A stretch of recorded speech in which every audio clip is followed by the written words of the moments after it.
Hello, so আজ আমি যাচ্ছি এক জায়গায়। কোথায় জানতে ইচ্ছা করছে? চলুন আমার সাথে। আচ্ছা, একটুখানি তো বলে দিই কোথায় যাচ্ছি। যাচ্ছি শিলংয়ে। তো আমাদের এই জার্নিটা কেমন ছিল আমার এই ব্লগ থেকে আপনারা দেখতেই পারবেন। সো এর থাকবে কিছু পার্ট বাই পার্ট আপনাদের প্রত্যেকটা এরিয়া ঘোরাবো। তো চলুন চলা যাক।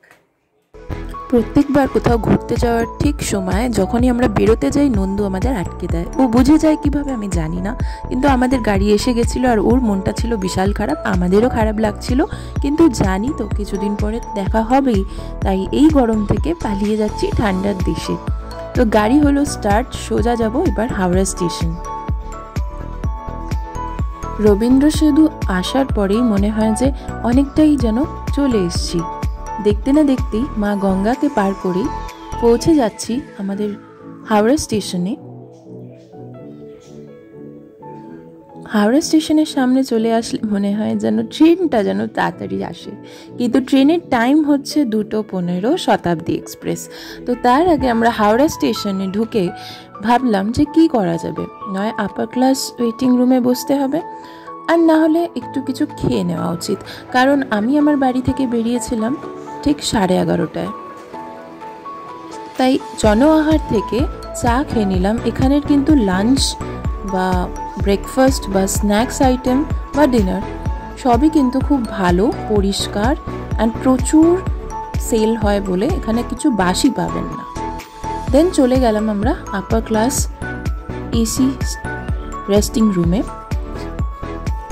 গিয়ে কিছুক্ষণ বসলাম, তাও ধরুন 20-25 মিনিট বসার পরেই আমাদের ট্রেনের টাইম হয়ে এসেছিল। তো আমরা লিফটে করে সোজা চলে গেলাম শতাব্দী ট্রেন অ্যাভেল করতে। ট্রেনটাকে দেখে যেন একটা আলাদাই আনন্দ লাগছিল, মনে হচ্ছিল যে এই তো উঠবো আর পৌঁছে যাব। যেহেতু শতাব্দী সুপারফাস্ট এক্সপ্রেস, তাই টাইমটা একটু কম লাগে অন্য ট্রেনের তুলনায়। বন্দে ভারতের টিকিট অ্যাভেলেবেল ছিল না বলেই আমরা শতাব্দীতে যাচ্ছিলাম। এটা হচ্ছে ফার্স্ট ক্লাস এসি কম্পার্টমেন্ট। তো চলুন এবার ঢুকে বসে পড়ি আমার সেই ফেভারিট উইন্ডো সিটে। ট্রেনে ওঠার কিছুক্ষণ পরে ঠিক কারেক্ট টাইমেই ট্রেন ছেড়ে দেয়, 2:15 ছেড়ে দিল। বাইরে এত গরম ছিল যে গাছও ঘামছিল।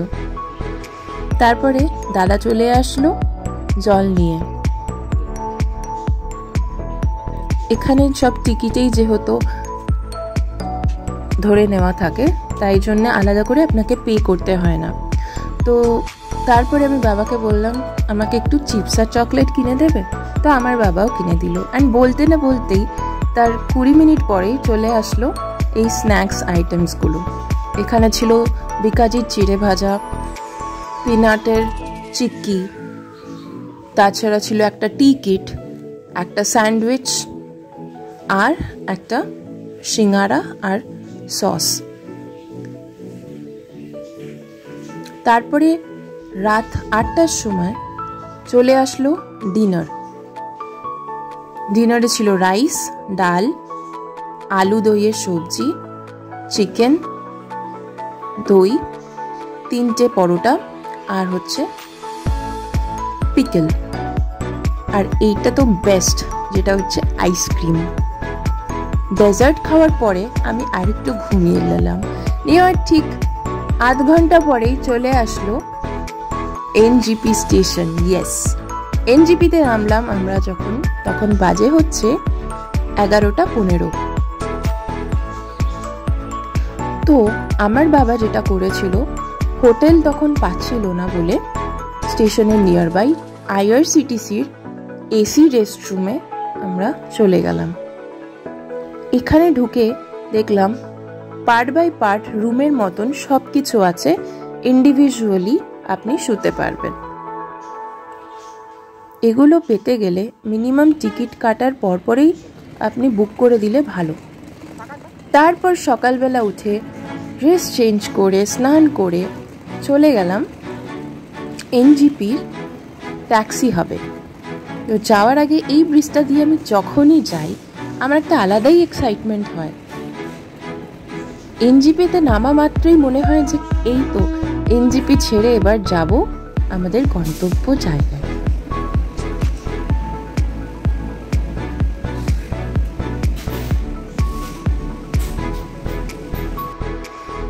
দেখতে পাচ্ছেন ট্যাক্সি হবে, কত ট্যাক্সি দাঁড়িয়ে। অবভিয়াসলি এটা ট্যুরিস্ট ডেস্টিনেশন, তো এটা তো হবেই।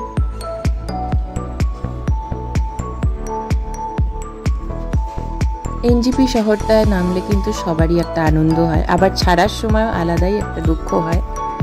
কিন্তু এখন NGP থেকে অন্য জায়গায় যাওয়ার জন্য পেয়ে গেলাম এই গাড়িটা, যেটা হচ্ছে আমাদের পড়েছিল ₹4500, যেহেতু 4 ঘন্টার রাস্তা ছিল। কিন্তু তার জন্য এত টাকা না, মেন হচ্ছে গাড়িওয়ালাকে আমাদের বলে দেওয়া হয়েছিল যে ড্রাইভার কাকু আমাদেরকে দার্জিলিং পৌঁছানোর আগে যতগুলো মিরিক NGP টু দার্জিলিং মিরিক ভায়া যতগুলো স্পট পড়ছে ট্যুরিস্ট স্পট আমরা দেখব, মেন অবশ্যই।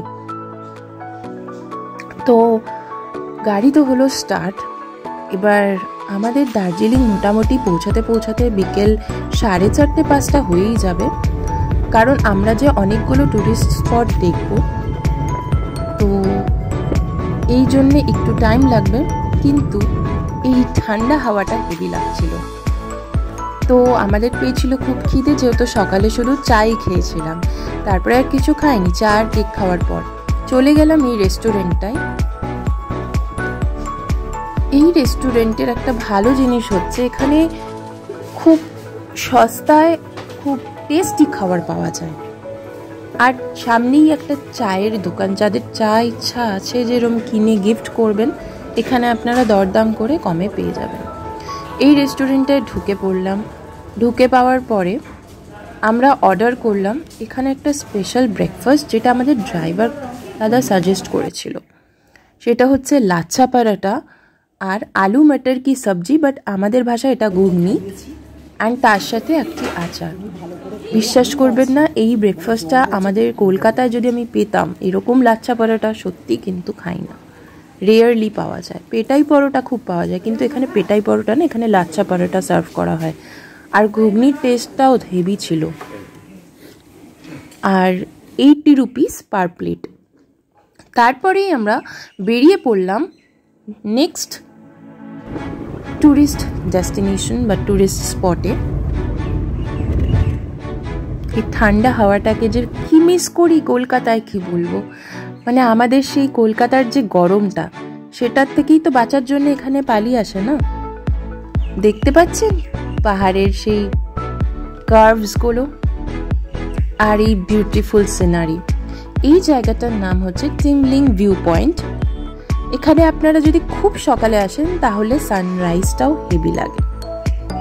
তো যেহেতু আমরা যখন পৌঁছেছিলাম তখন বাজে হচ্ছে 8টা, তো সান তো অলরেডি আপ হয়ে গেছিলো স্কাইয়ে, তাই জন্যে আমরা এই বিউটিফুল সিনারিটা দেখলাম। এটা কিন্তু খুব সুন্দর। আর এখান থেকে মিরিক কিন্তু মাত্র 35 মিনিটস। টিমলিং ভিউ পয়েন্টে প্রচুর টুরিস্ট এসে ফটো তোলে। কোথায়? এই যে এখানে সামনেই আছে আই লাভ মিরিক।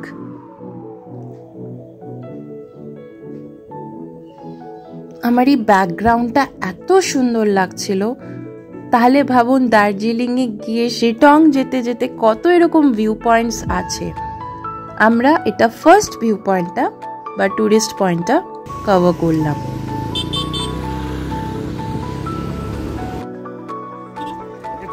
তারপরে চলে গেলাম মিরিক লেক পার্কে বা মিরিক পার্কও বলতে পারেন, কিন্তু যাওয়ার আগে ঢোকার আগে আমি আর মা একটু মিরিকের মার্কেটটা দেখছিলাম যে কি কি পাওয়া যায়। তারপরে সোজা চলে গেল। আমার বাবা একজনকে জিজ্ঞেস করছিল যে এখানে হর্স রাইডিং করবো, কারণ আমি অনেক ছোট ছিলাম তখন, হর্স রাইডিং করতে পারিনি, তো মা বাবা করেছিল। এবার আমিও বলেছিলাম যে আমিও করব, কারণ আমি ছবিতে দেখেছিলাম যে একটা সুন্দর লেক আছে যেটার নাম হচ্ছে সুমেন্দা লেক। তো এই লেকের ঠিক পাশ দিয়ে ঘোড়ারা নিয়ে যায় আমাদের, লেকটাকে পুরোটা ঘোরায়। ঘোড়ায় হর্স রাইডিংয়ের যে স্টার্টিং প্রাইস সেটা হচ্ছে ₹200। আপনি দরদাম করেও নিতে পারেন, এই 180 রুপিসের মধ্যেও হবে, কিন্তু আমি বলেছিলাম যে আমি ফুল লেকটা ঘুরবো, তাই আমার পড়েছিল ₹400 সামথিং। কিন্তু যেহেতু ঘোড়াগুলোকে দেখে আবার এত মায়া লাগছিল, আমার বাবারও এত মায়া লাগছিল, তাই উই পেড ₹500, কারণ ওরা আমাদেরকে এই সুন্দর লেকটা ঘোরাচ্ছে, তো ওদের জন্যও একটু আমাদের ভাবা উচিত।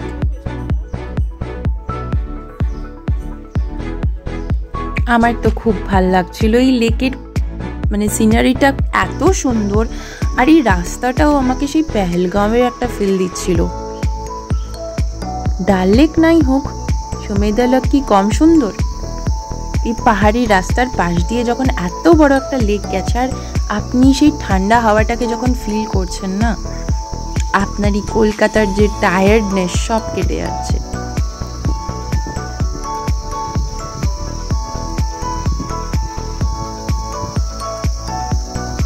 রাস্তাটি ছিল একটু এবড়ো খেবড়ো, যেরকম পাহাড়ি রাস্তা হয়, স্মুথ তো আর হবে না, তাই ঘোরার সাথে সাথে আমিও লাফাচ্ছি। কিন্তু আমি খুব এনজয় করেছি এই হর্স রাইডিংটা আফটার সো মেনি ইয়ার্স। 500 টাকায় আপনাকে মোটামুটি 30 মিনিটস টু 35 মিনিটস ঘোরাবে। এই পুরো লেকটার পাশ দিয়ে পুরোটা যাব আর ফিরবো। আমার মা বাবার ঘোরা হয়ে গেছে, তাই তারা ফিরে আসছে, তো আমি লাস্টে গিয়ে ঘুরছি। যখন ওরা ফিরছে তখন আমি যাচ্ছি। আমার মারও খুব ভালো লেগেছে, সেও খুব খুশি। এই আমি ফিরছি একা একা, কারণ হর্স রাইডিংয়ের যে দাদাটা উনি বললে কোনো কিছু ভয়ের নেই। আচ্ছা, হর্স রাইডিং করার পরে আমরা চলে গেলাম এই বোট রাইডিং জোনে। বোট রাইডিংয়ে আপনারা শিকারা বা বোট দুটোই পেয়ে যাবেন। শিকারার প্রাইসটা একটু বেশি, যদি ইন্ডিভিজুয়াল হন তাহলে আরও বেশি পড়েন, কিন্তু যদি গ্রুপে হন তাহলে একটু ভাগাভাগি করেও আপনি ওটাকে 700 কি 500 টাকার মধ্যে অ্যারেঞ্জ করতে পারেন। আমরা এই শিকারা স্টাইল বোটটাকে চুজ করেছিলাম, যেটা দাম পড়ল ₹1100। 300 টাকার বোটও আপনি পাবেন, কিন্তু ওগুলোই সেলফ প্যাডেল করতে হয়। আমি তো এই দৃশ্যটা আর এই মোমেন্টটা কোনোদিনও ভুলবো না আমার লাইফে। এত সুন্দর এই সুমেন্দা লেকটা, মানে কি বলবো, আশেপাশে দেখে মনে হচ্ছে যেন কোথাও শুটিং স্পটে এসে গেছি। অবশ্যই মিনি সুইজারল্যান্ড তো কাশ্মীরকে বলা হয়, তার থেকেও যদি কিছু মিনি হয় সেটা তো এই লেকটাই আমার মনে হচ্ছে।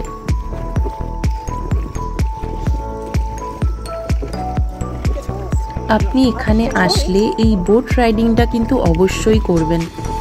আপনি নিজে ফিল করতে পারবেন যে হ্যাপিনেস কতটা আসে এই জলের ওপর দিয়ে ঠান্ডা ঠান্ডা হাওয়াটা যখন বয়ে যায়, আর আপনি এই হাওয়াটাকে যখন ফিল করতে পারেন, যে ফ্রেশনেসটা আসে আপনার লাইফে, সেটা তো আলাদাই ব্যাপার। পাশে দেখতে পাচ্ছেন, এটা হচ্ছে selfie point, Mirik selfie point. এখানে অনেকেই ড্রেস ভাড়া করে পরে সেলফি নেয়।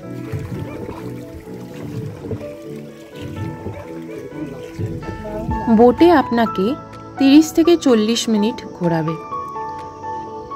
একটা জায়গায় বোটটা দাঁড়িয়ে ছিল, তো আমি লেকের এই ঠান্ডা জলটা একটু হাত দিয়ে টাচ করছিলাম।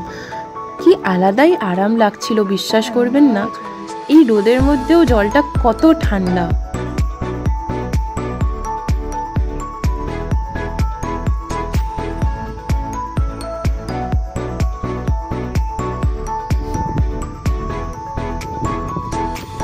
জলের সাথে খেলা কমপ্লিট করে আমি চলে গেলাম গোপালধারা টি এস্টেটে। এটাও একটা টুরিস্ট ভিউ পয়েন্ট, যেখানে আপনারা চা বাগান আর এই যে ল্যান্ডস্কেপটা, যে চা কিরম ভাবে পোতা হয়, এর একটা সুন্দর আইডিয়াও পেয়ে যাবেন। এত সুন্দর করে মেনটেইন করা, আগে এখানে এত ফেন্সিং ছিল না, বাট এখন করেছে, কারণ অনেক মানুষ না এরকম চা বাগানে গিয়ে এই পাতাগুলোকে ছিঁড়ে ধরুন হাতে নিয়ে ছবি তোলে বা অনেকে নিয়ে যায়, তাই জন্য একটা হালকা ফেন্সিং করে রেখেছে। বাট তাও আপনি টাচ করতে পারেন, কিন্তু আই উইল সাজেস্ট কি ছিঁড়বেন না, কারণ চা পাতা যদি এরকমভাবে নষ্ট করেন না, তাহলে যারা কষ্ট করে লাগায় তাদের খারাপ লাগবে। সামনে গিয়ে দেখলাম যে অনেক ভিড়, তো গিয়ে দেখলাম যে এখানে হচ্ছে যেটা, এখানে চা আর কিছু পাহাড়ি গাছ বিক্রি হচ্ছে, আর কিছু বীজও বিক্রি হচ্ছে, আর চা পাতাও বিক্রি হচ্ছে।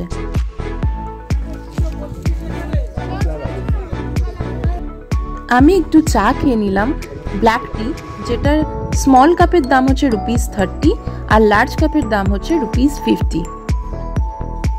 চায়ের টেস্ট খুব ভালো লেগেছে আমার, ফ্লেভার তো অবশ্যই বিট করা যাবে না, এত সুন্দর।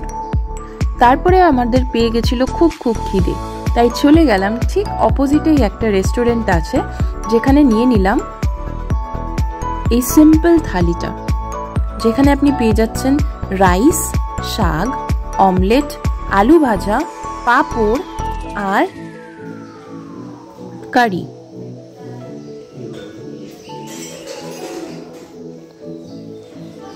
এই নেপালি দিদিরা ভীষণ ভালো, যারা এত সুন্দর 3 জনে মিলে এই রেস্টুরেন্টটা চালাচ্ছে।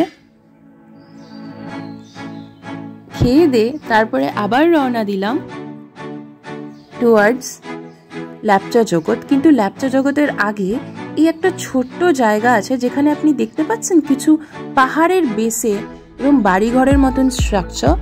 এটা হচ্ছে নেপাল বর্ডারের যে SSB বেস ক্যাম্প, সেটাকে দেখতে পেলাম।